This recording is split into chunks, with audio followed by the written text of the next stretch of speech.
Bajaj Platina 100. So இது வந்து valve போயிடுச்சு சுத்தமாக.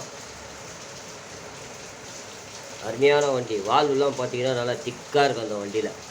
இந்த வண்டியில் வால்வு பார்த்தீங்கன்னா திக்காக இருக்கும். இந்த ஒரு வண்டிக்கு மட்டும்தான் வால்வு திக்காக இருக்கும் பஜாஜில். எவ்வளோ அருமையாக கொடுத்துருக்காம பாருங்கள் வால்வில்.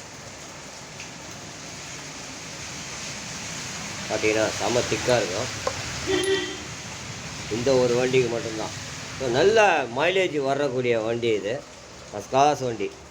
ரெடி பண்ணோம்னா அவ்வளோ பிரமாதமாக இருக்கும். வால்வெல்லாம் சீட்டிங் பண்ணி இதெல்லாம் சுத்தமாக நல்லா நீட்டாக அழகாக. கைடெல்லாம் நல்லா இருக்குது. அவ்வளோ சீக்கிரம் கைடு இதில் போகாது. அதே மாதிரி எக்ஸாக்ட் சைட் பார்த்தீங்கன்னா ஸோ இந்த போல்டு சென்டரில் ஏற்கனவே சைடெல்லாம் குத்தி ஒரு வழியாக இருக்குது. ஸோ இதை வந்து நம்ம அழகாக ஜம்முன்னு போட்டு ரெடி பண்ணிடலாம். ஸோ அதுதான் ஒரு இது என்கிட்ட வந்துருக்குது. ஸ்டூடெண்ட்ஸுங்க எடுத்துன்னு வந்திருக்காங்க. இது உள்ளெல்லாம் பார்த்தீங்கன்னா பயங்கரமாக இருக்கும். இதெல்லாம் சுத்தமாக க்ளீன் பண்ணி இது எஜாக் சைடு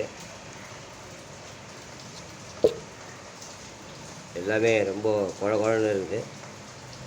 இது மட்டும் நம்ம ரெடி பண்ணி பிரயோஜனம் கிடையாது. 8 மட்டும் போட்டால் ரெடி பண்ணி போட்டால் நல்லாயிருக்கும் அப்படின்னு நீங்கள் பண்ணிங்கன்னா சாத்தியம் ஆகாது. 100% வந்து இந்த வண்டியில் வந்து பார்த்திங்கன்னா இன்ஜின் ப்ராப்ளம் இருக்கும். ஸோ இந்த மாதிரி வண்டிங்களுக்கு கட்டாயமாக நீங்கள் ஹெட்டை ரெடி பண்ணி போட்டு நல்லாயிருக்கு அப்படின்றது மாதிரிலாம் விட்டுறக்கூடாது. ஸோ வண்டி வந்து ரொம்ப சேதாரம் ஆகிருக்கும் உள்ள. அதனால் வந்து இந்த மாதிரி ஹெட்டு இந்த மாதிரி இருந்தாலே இன்ஜின் எவ்வளோ கிலோமீட்டர் ஓடி இருக்குது அதுன்னு. ஸோ அது ஒரு முக்கிய ஒரு விஷயம். இதில் போர் நிச்சயமாக ப்ராப்ளம் இருக்கும். இன்ஜின்லாம் நல்லா இருக்குன்னுவாங்க, ஆனால் நிச்சயமாக போர் ப்ராப்ளம் இருக்கும். எல்லாமே நிறைய ஓடி இருக்கும். இந்த மாதிரி கண்டிஷன் பார்த்திங்கன்னா கிட்டத்தட்ட 75,000 இல்லை 80,000 ஓடி இருக்கும் இந்த மாதிரி கண்டிஷனில் வந்துன்னா. ஸோ அது ஒரு முக்கிய விஷயம். இந்த சிலிண்டர் ஹெட்டை பார்த்தாலே தெரிஞ்சுக்கலாம் எவ்வளோ கிலோமீட்டர் ஓடி இருக்கணும். இது எந்த வருஷம் மாடல்ன்றது ஈஸியாக தெரியும். இதே மாதிரி இந்த சைடு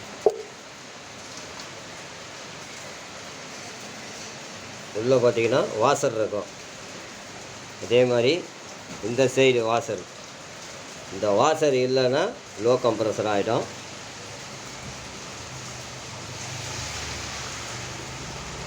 பஜாஜ் பிளாட்டினா 100 அருமையான வண்டி. நல்ல மைலேஜ் வரும். ஃபஸ்ட் கிளாஸாக இருக்கும்.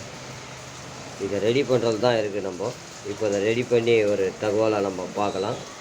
பஜாஜ் பிளாட்டினா 100 இதை பார்த்தீங்கன்னா ஸ்ட்ரைட்டாக போட்டிருக்கோம் இதுக்கும் இந்த ஷெட்டு. ஸோ இந்த ஷெட்டில் வந்து நிறைய விஷயம் இருக்குது. பார்த்தீங்கன்னா கருக்காக இருக்கும்.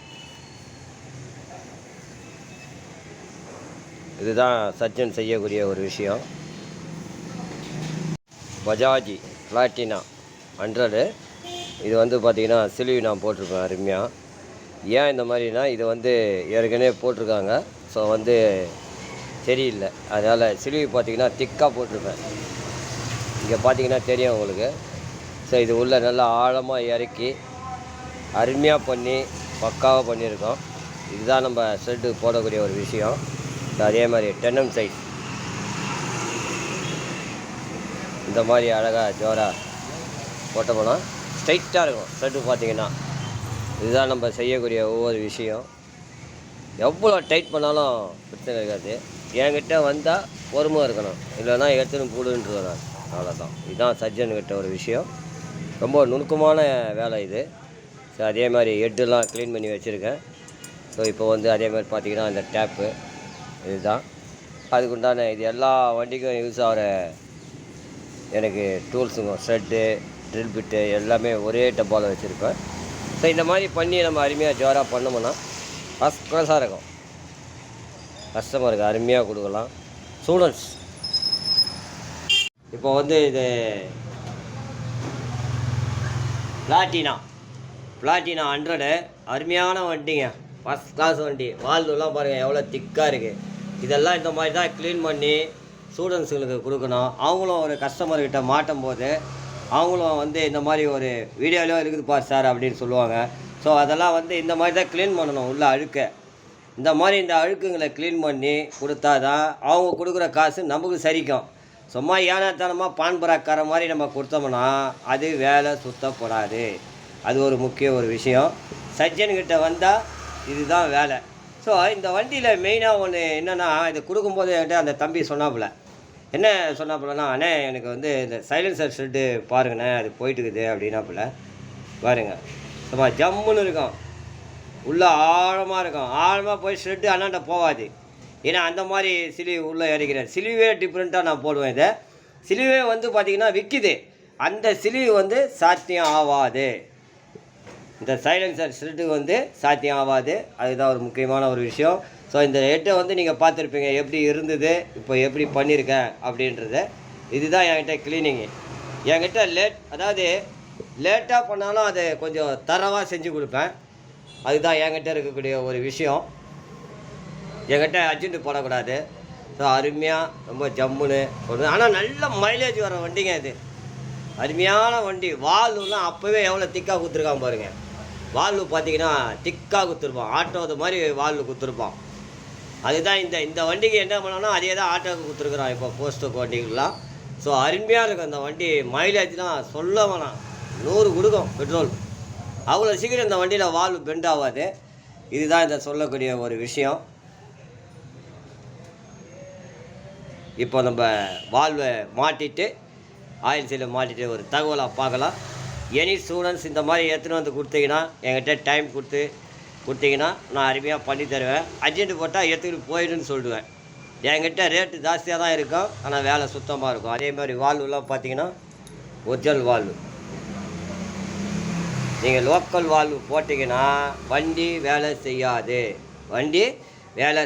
அதே மாதிரி இதில் ஒரு முக்கியம் ஒரு விஷயம் என்னென்னா, வாட்டர் வாஷ் பண்ணும்போது இது போயிடும். நம்ம ஈர ஹோண்டா மாதிரி இந்த வாஷர் ரொம்ப முக்கியம். இந்த வாஷர் போடலன்னா இங்கே கீழே அடியில் வந்து இந்த வாஷர் வரும் ஈர ஹோண்டா மாதிரி. இதை வாஷர் போடலைன்னா அந்த அலுமினியத்தை தேய்ச்சி கம்ப்ரஸர் லோ கம்ப்ரஸர் ஆகிடும். அதுக்கு தான் இந்த வாஷர் கொடுத்துருக்குறான். அலுமினியம் தேயக்கூடாதுன்றதுக்காகத்தான் இந்த வாஷரு. ஸ்ப்ரிங்கி வந்து சுற்றிக்கினே இருக்கும். நம்ம அழுத்தும் போது ஒரு சுற்றுற மாதிரி இருக்கும். அப்போது இந்த வாஷர் இருந்ததுன்னா தேயாது. அதுக்கு தான் இந்த வாஷர் கொடுத்துருக்குறாங்க. ஸோ முக்கியமான ஒரு விஷயம், ஸ்டூடெண்ட்ஸுங்க இதை பார்க்கணும். என்கிட்ட அர்ஜென்ட்டு போடக்கூடாது. வந்தால் பொறுமை இருக்கணும். இல்லைன்னா திருப்பி குத்தாமிச்சிடுவேன், எந்த எடுத்து போடுங்க அப்படின்ட்டு. ஏன்னா வேலைப்பாடு இது ஜாஸ்தி. இதுதான் இந்த சைலன்சர் ஷெட்டு பார்த்தீங்கன்னா கருக்காக இருக்கும் அப்படியே. இதுதான் அந்த சைலன்சர் ஷெட்டு போட்டது. இப்போது வால்வு பார்த்தீங்கன்னா எல்லாமே மாட்டியிருப்பேன். So original valve. அதே மாதிரி அந்த வாஷர் உள்ளே வரும், ஸ்ப்ரிங்கி கீழே வரும் அந்த வாஷரு. அதே மாதிரி இந்த சைடு பார்த்தீங்கன்னா இன்னும் ஜோராக இருக்கும்.